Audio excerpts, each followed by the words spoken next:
Good evening, everyone. We'll call the Hello, meeting to order at 5:04 p.m. Roll call. Bruce Hegwer here. Lily Perez here. Angela Godinez here. Okay, and John is absent. Can I have a motion to approve the agenda for tonight's meeting? Lily motions to approve. Angela will second. Okay, any discussion, changes, adjustments? Lily Hearing had none. none from Oh, Lily. Sorry, Bruce. I'm just trying to make sure I use my words so that you guys can record it instead of just nodding like I usually do. okay. So all in favor of approving the agenda for tonight? I Say Aye. aye. Okay, motion carries. Can I have a motion to approve the minutes for the January 13th meeting? Lily will motion to approve the minutes for the Angela January will 13th. second. Sorry. I think Angela seconded, didn't you, Angela? I sure did. Okay. Any discussion? Any corrections? I had a couple, let me see here. On the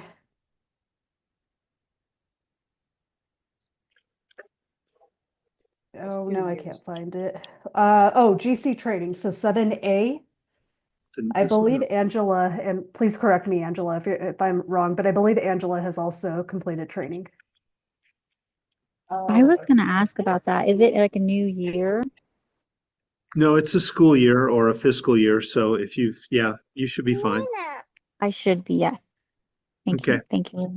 At her that she finished? Yes. Okay.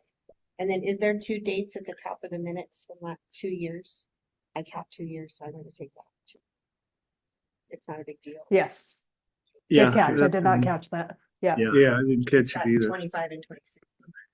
yeah. A long meeting. Okay. And some good powers of going back in time as well, right? The other thing I have is we adjourned. I don't know how much of a difference it makes, but at least I said it out loud. We adjourned at 5:33 instead of 5:30. Okay. I just Oh, there goes the record. I know. I'm sorry. Okay. Okay. So all in favor of approving the minutes from January 13th as amended? Aye. Bye. Okay. Aye. Okay, motion carries. Public comment? Anyone online, Mr. Talley? No, just us. Okay. Finance update, Rebecca. Okay, good evening. We have quite a few bars tonight. These are all of our cash carryover bars since the audit was finalized.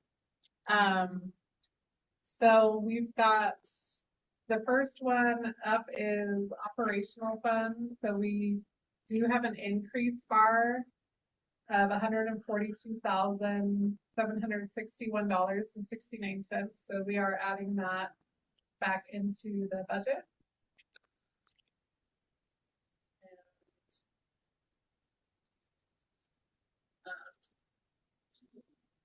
Basically used to also for kind of just some maintenance cleanup, but that's why there's so many lines.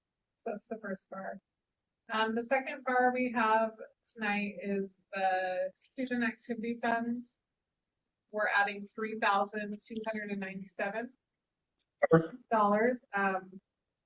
So that is also just one of our cash carryover bars. Next, we have the food service, the federal food service, and we're increasing $1,469. And then we have HB 33, which we're increasing $10,053.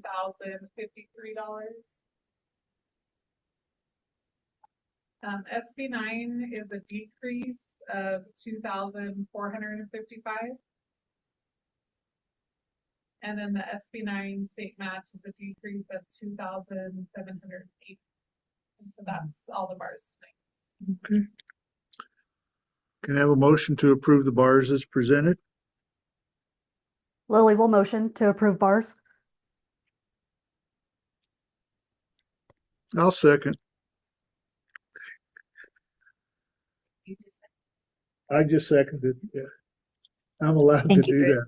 Sorry, the children. Thank you. Oh, you bet. Any discussion?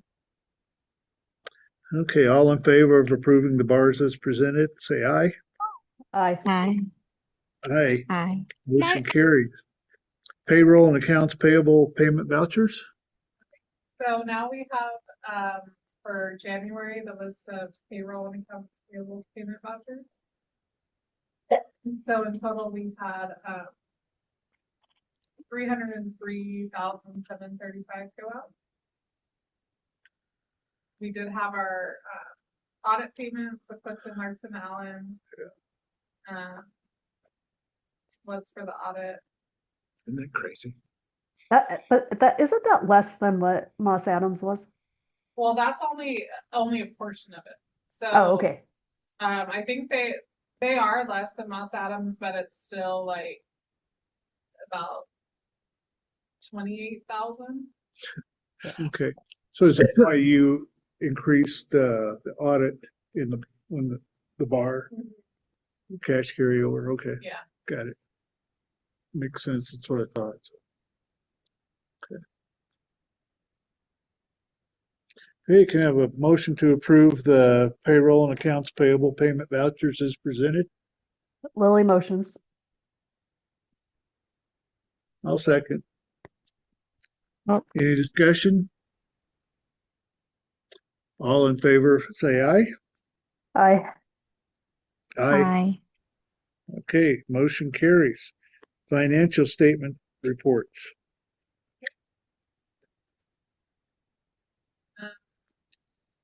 So I did start kind of adding these graphs to the report so you can kind of be like, but just to maybe summarize where everything was at.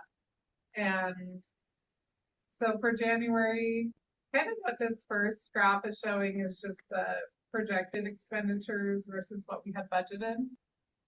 And so you can see our budget for operationals, 5.2, and to date we have about 3.7 spent or encumbered.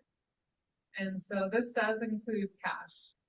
So this first one does include any cash because that is included in our expenditure budget. And then here we can just see the percentage by fund.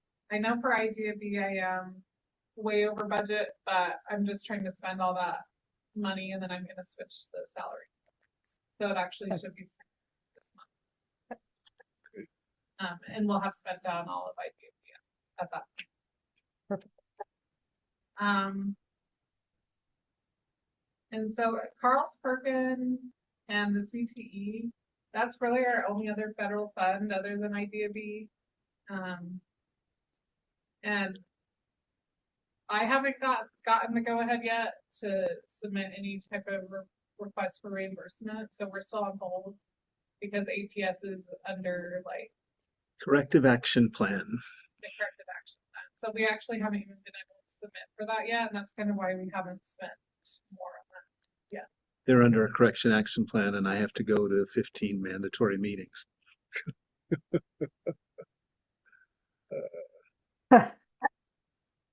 Some things seem to make sense now. Okay,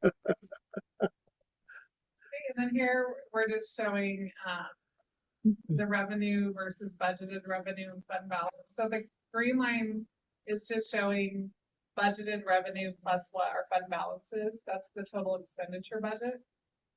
And then the orange is showing, the dark orange is what we have budgeted for fund balance versus what we have. So the bar after we approve it tonight, those will equal each other.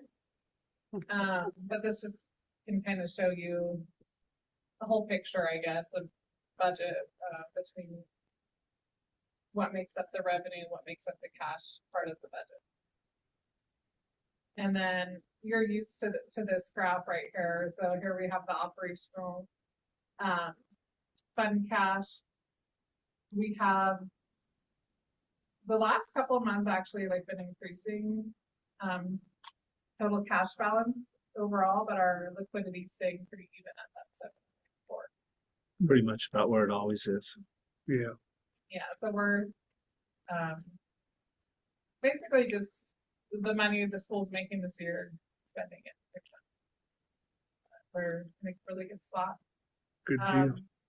And then here we can see that 66% of the expenditures to date have been in compensation and benefits.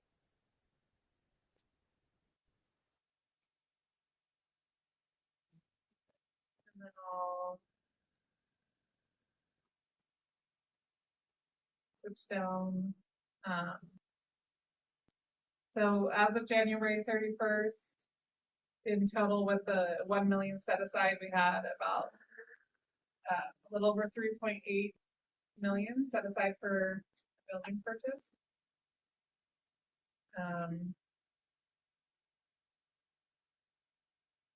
So I actually do need to update this for the SB9. So, Rebecca, we had that discussion at one point about putting that in an interest-bearing account. I don't know if we ever understood an answer, but I think back if we'd done that just a few years ago. I know. But I'm not sure it's allowed since it's really technically. Back in the old days, you could do it, but you had to put it into a certain type of fund, like you had to join in with like the county treasurer or some other governmental funds. So I don't think you could do it strictly on your own as a school, but you could, but you had to put it in a fund that was like the same kind of funds that the county treasurers use for their funds. It was a long time ago. I don't Yeah. remember exactly what the requirements were, but you could do it, but you had to be careful too about, there was some law about on the interest. You could only make so much interest. I'm trying to remember. God, trying to remember now what that was all about. And I'm sure they'd want us to pay taxes on any interest that we Yeah. earned. I don't know. Yeah. It may Yeah. not be. I don't know what the exploring. current rules are. Yeah, I know that like a lot of like districts and stuff put them in like cash sweeping accounts, right? Where at night it like sweeps and they earn interest on the cash. I do know a school, I've always thought that it was not, I mean, I do know some schools that have them in things like CDs, but it was never like my understanding that was allowable, but I do know schools that put them in there and it seems like there hasn't been any sort of finding or anything on that, but I can definitely find out, Just curious. I don't know if it'd be worth it or not. I mean, it's a lot of money. it is. Yeah. It is. Anyway, Yeah, you had to put it in a fund that either the state used of some kind or like a county entity used as well, because of extra precautions, extra security that those funds had. I'll have to think about it tonight and see do some research. So But yeah, I mean, I definitely agree. there's a particular term for it too regarding the interest. I can't remember what that term is either. But anyway, okay. And then just the bank correct, everything tied out. And that's it. I don't know if there's any questions for me. Yeah, I think the funds had to be deposited in a certain type of account, so it wasn't a speculative type of account. It's not Yeah. like investing in the stock market. Like a money market, CD, Yeah, something like that. something like that. and I don't want to send up any red flags for a sweep or something because we had enough money. We just put it in the bank, Yeah, So I don't know. We can talk. yeah, and there are requirements. If you put it with the bank, then the bank had to have so much of the cash on hand in reserves to cover. Yeah, they have to put it collateralized That's collateralized, yeah, that's the word. So, like, whatever you put it in, you'd have to make sure that that bank would still collateralize against that money, Yeah, but we could definitely look into it. And I know, like, at one point we had kind of years ago, where I kind of discussed even looking at different banks, see what they would offer and stuff. But if Yeah. we're going to be trying to get like a P card, do something with this, I mean, I guess we can also get that. yeah, I had spoke to Rebecca about exploring a P card because I've got to get myself a little untangled from a lot of the things that we have to pay for online, like our sure. domain name and our, the things that are required to have Sure. a card online. So, Yeah. but Yeah, so are you going to look then into whether we can invest that money or not? Okay. Yeah, I'll look into that. Okay, Like I said, I mean, I know we even have clients who do invest money. It's just, not invest, it's like a CD or money Yeah. market, right? Not like investing in the market, but I know there's also some kind of statute about having your money in non-interest bearing, right, accounts, and that's just what I don't, Yeah. I guess I don't understand. Maybe I need to reach out to DFA or something. yeah, I'm sure they'd like to make money or make interest on their money, but they may not want us making interest on their money. Yeah, So I don't know. but It's yeah, on- I'll yeah. look at that. yeah, okay, great, thanks. I appreciate the graphs. Those are awesome. I'm a picture Yeah. person. They are very nice. Okay, thanks. Anything else financial? Okay. Moving on, GC Business Executive Session, Personnel and Capital Matters. Like consideration for the approval to adjourn to executive session pursuant to section 10-15-1H8 for the purpose of the discussion of limited personnel matters and for the purpose of the discussion of the purchase, acquisition, or disposal of real property or water rights by the public body. Could I have a motion, please? Lily motions to move that the Governance Council of Corrales International School convene in closed session to discuss limited personnel matters related to staffing and discussion of the purchase or acquisition or disposal of real property as authorized by section 10-15-1 of the New Mexico Open Meetings Act. Okay, we have a motion. Angela, you second? Angela second. Okay. Then roll call vote, please. Bruce, yes? Lily Perez, yes. Angela Godinez, yes. Okay, we are now in closed session. We have, Mark, do you want to pause the recording? yeah, that's what I'm going to do. Okay. I was just making sure we don't have anybody else online and Okay, can I have a motion to come out of closed session, please? Lily will motion to move that the Governance Council reconvenes an open session and that all matters discussed in the closed session were limited to only those specified in the motion for closure. Angela second. Okay, Sorry. roll call vote. Bruce, aye. Lily Perez, aye. Angela Godinez. Okay, motion carried. Call Kim back in. Okay, Kim.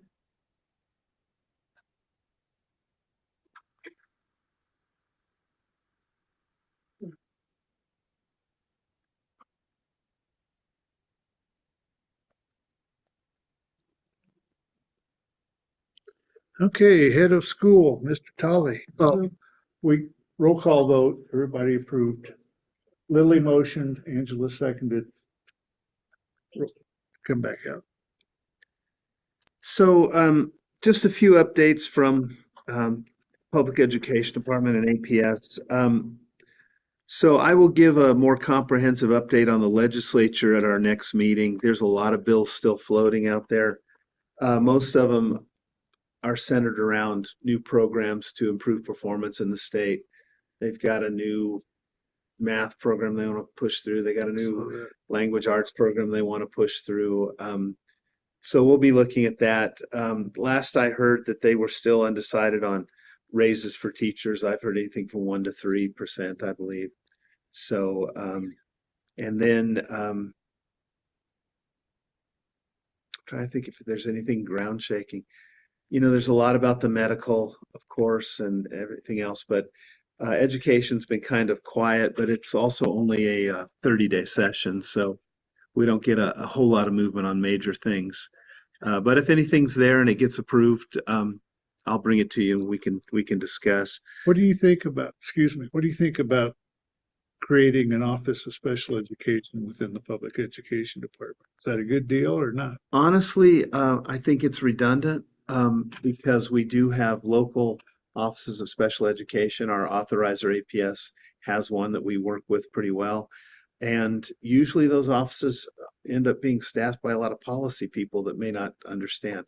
Special ed's and Kim can tell you, I mean, she's the one that is the expert here and allows me to sleep at night. Both the two ladies that allow me to sleep at night are here, but it changes every year. It's very tricky, and you have to be very up on your legal law, but you also have to interpret in a way that helps the child, which sometimes is kind of a tricky thing. And somebody in Santa Fe in an office, I just think it's redundant of what we already are doing. Yeah, there's already a special education department there at the feds.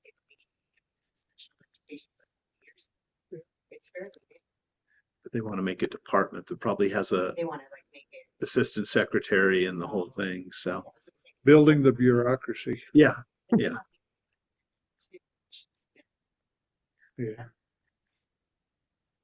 I don't understand the department, like, are they trying to make it permanent in the PPE? Is that what you're saying?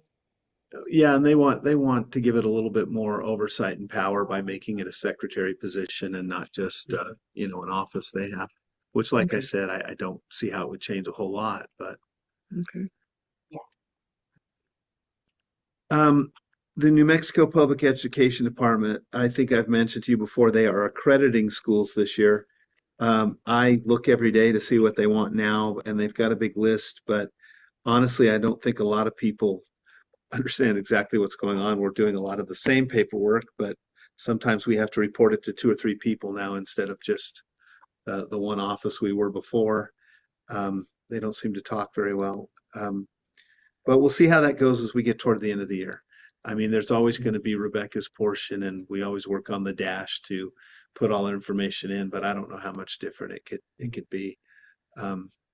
We'll see. APS. I did pretty much find out why Joseph's no longer there, and it wasn't good. And it was in an APS vehicle, and that's all I'm going to say.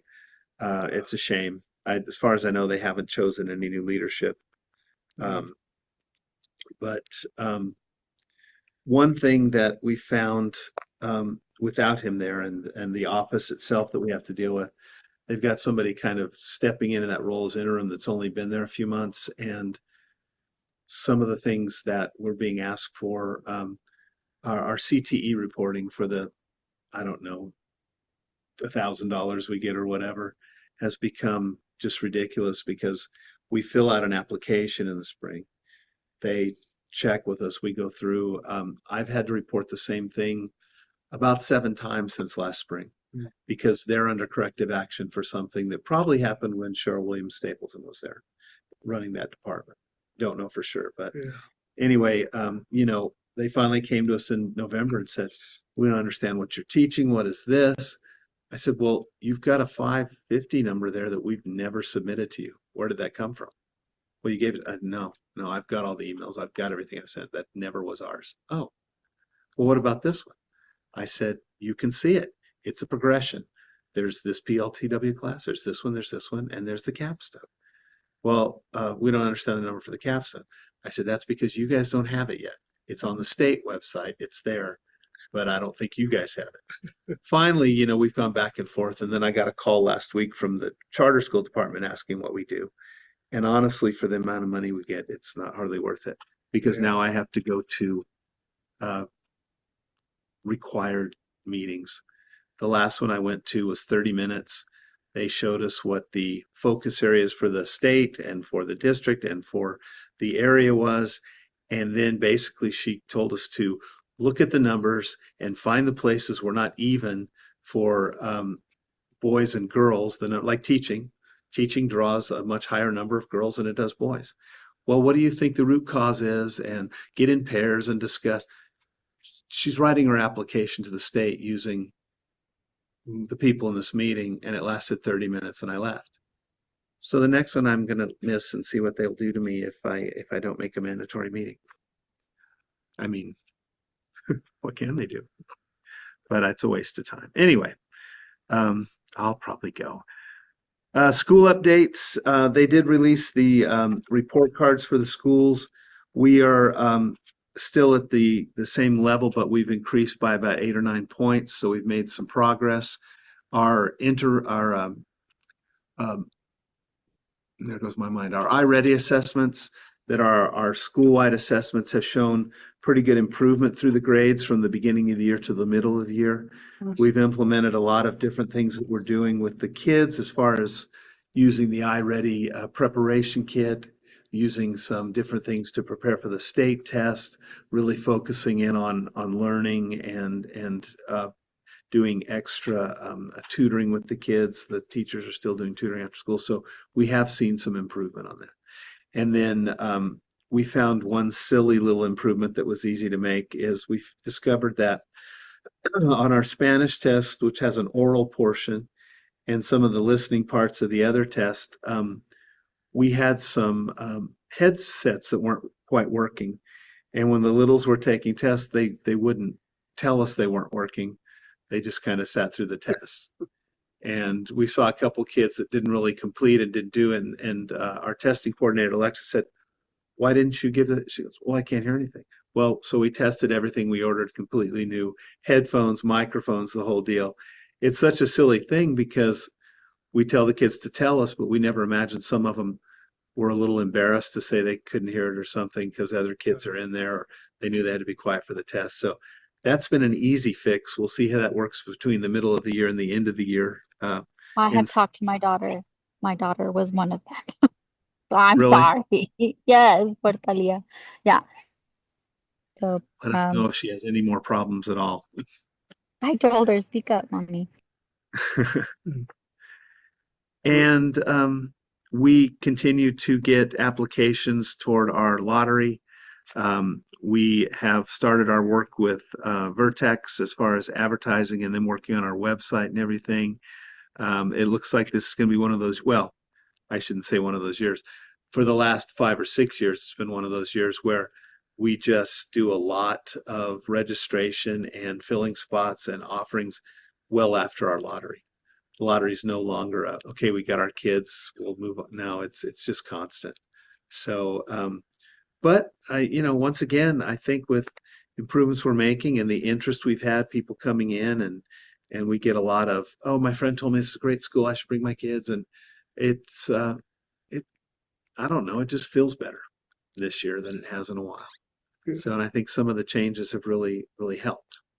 So, and that's kind of where we are. Would you please extend our congratulations on behalf of the governing council to your staff for the improvements that they have made in their hard work and dedication? Absolutely, absolutely. Yeah. This staff would enjoy hearing that. Yeah, I think so. That's great news that things are improving like that. Yeah, and I think things, we're looking at changes we have to make to curriculum, well, not to curriculum necessarily, but to the materials we're using and what we're trying to use to support the teaching. And I think for whatever reason, the teachers feel much more able to, come to me and say, we really need something like this, and this is how it works. And so I think that feels better too. Yeah. And of course, we're going to get them what they need. So you bet. Well, just let them know that governing council appreciates all of them and all their hard work and effort, and we recognize their accomplishments. Thank you. Yeah, I will do that. Anything else? I think that's it for tonight. I lowered the boom on the building, so. Okay, Lily, Angela, you guys have anything? Nope, I'm good. Okay, then entertain a motion to adjourn. Lily will motion to adjourn. Angela will second. All in favor, say aye. Aye. Bye. We are adjourned at 5:48. Thank you. Thank you. Thank you, Get well, ladies. Lily. Thank you. Yeah. Don't get Bye, sick. Hopefully it's guys. just Hopefully I'll be allergies. there next. Oh, hope you feel better, Lily. Bye, guys. Thank you. Aw, bye. Have a good one. Oh, Okay. I'm